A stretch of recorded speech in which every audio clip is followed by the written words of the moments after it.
युसरा, राशिदा कह रही थी कि फारिस रात से घर नहीं आया। जी तुमने मुझे क्यों नहीं बताया? क्या कह कर गए? नहीं, मुझसे तो कुछ नहीं कहा, बस बहुत परेशानी में गए थे। अच्छा बेटा, तुम परेशान मत होना, ठीक है? आ जाएगा। वो उसी के पास गए होंगे। मेरी एक बात याद रखोगी, बीवी के पाँव ना बहुत मजबूत होते हैं। आदमी कितना भी घूम फिर ले, वापस लौट कर वो अपनी बीवी के पास ही आता है। ये बात हमेशा याद रखना। परेशान मत।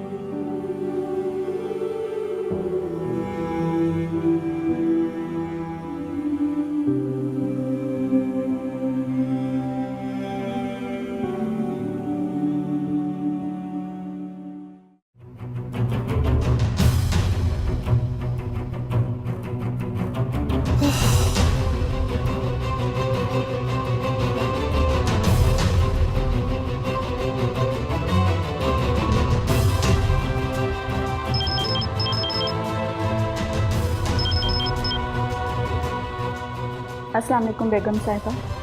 हाँ, वालेकुम सलाम। साजिदा, वहाँ पे फारिस तो नहीं आया हुआ? नहीं जी। ठीक है, मेरी बात बहुत ध्यान से सुनो।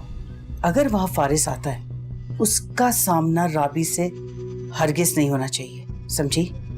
जी मैं ख्याल रखूंगी।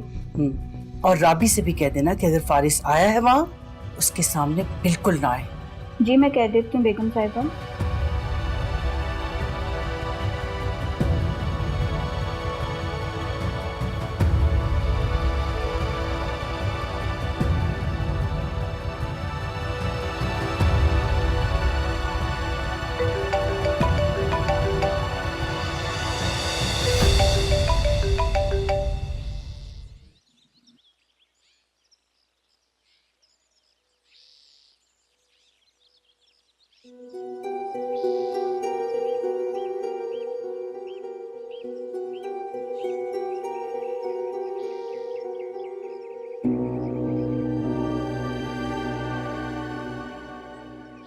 ऐसी क्या मजबूरी थी जो वो इस तरह चली गई?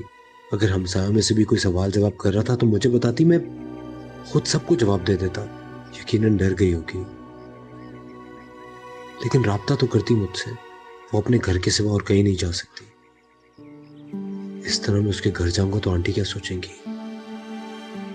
कुछ भी सोचे, मैं जब तक श्योर नहीं हो जाता कि राबी अपने घर में, मुझे चैन नहीं आएगा।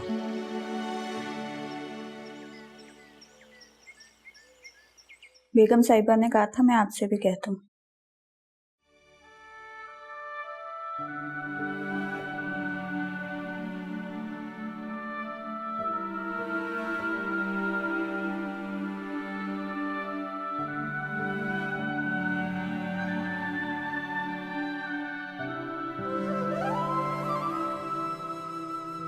साजिदा, एक कप चाय बना दो मेरे लिए, सर में बहुत दर्द हो रहा। अम्मी,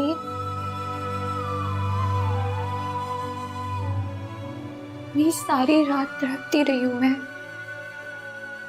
कि एक बार आपके सीने से लग गए।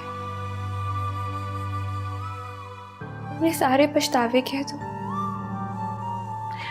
बाबा की भी बहुत याद आई है मुझे सारी रात।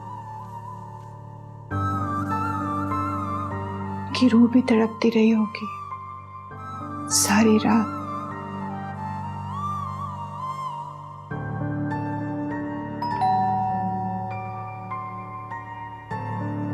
मैं देखती हूँ।